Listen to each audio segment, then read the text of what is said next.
Eh bien bonjour, j'ai donc intitulé une nouvelle série de tableaux, les natures mortes des temps modernes, donc les NMTM.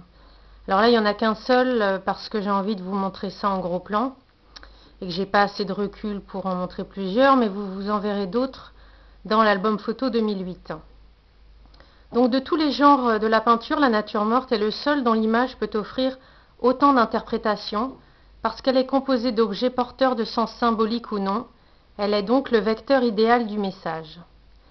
Donc dans mes natures mortes des temps modernes, les morceaux de corps se substituent aux objets, ils sont mis sur le même plan. Alors bon, vous pouvez aussi apercevoir des armes ou de la nourriture, qu'on retrouve déjà dans mes tableaux quand je faisais les scènes de crime.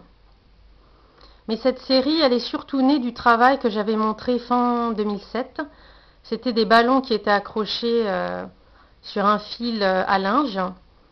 Et j'avais essayé de montrer la marchandisation de l'humain, le recyclage humain dans notre époque, où tout est jetable.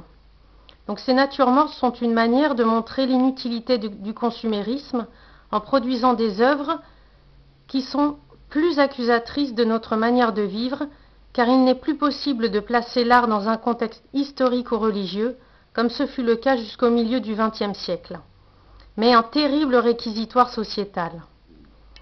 Alors ça a commencé, en art on a beaucoup utilisé les déchets.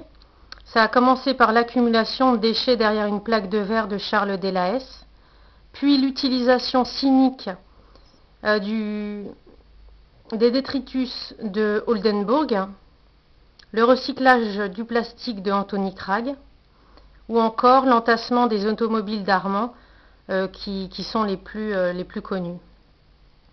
Alors on pourrait appeler ça du poubellisme, si on voulait trouver un terme générique pour définir tout cet art qui utilise les détritus ou le recyclage. Mais moi j'aime bien, c'est du poubellisme avec du recyclage humain.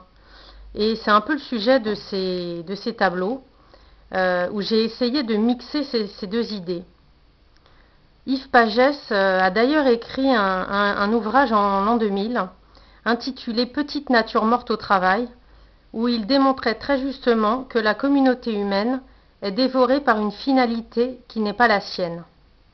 L'artiste travaille à la marge, mais il est obligé de se décaler pour pointer cette incohérence.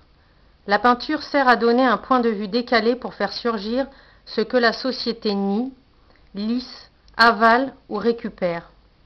Alors moi j'essaye toujours de produire des images décalées pour cette raison, des images diagonales par rapport à la société. Alors on le voit très bien aujourd'hui, la société elle essaye de tout récupérer, y compris les mots. Le mot précarité par exemple, qui correspond bien à l'idée que j'essaye de mettre en scène. Ce mot-là est devenu plus un concept qu'une réalité, car nous sommes entrés dans une logique de contrôle psychologique qui est sans doute la chose la plus totalitaire du monde. Les mots, c'est avant tout la profondeur du réel, et la peinture aussi, car ça rappelle la réalité des choses. La peinture s'inscrit dans une longue lignée, et quand on peint, on cherche toujours le thème générique, la figure générique qui va parler de l'humanité dans son ensemble, car l'histoire de la peinture, qui est riche et dense, a elle-même commencé au début de l'humanité. Alors pour moi, peindre ces natures mortes, c'est à la fois mêler la condition humaine recyclable, qui est indissociable de la chaîne de production, et la fonction même du peintre, qui est improductive, donc jetable à son tour.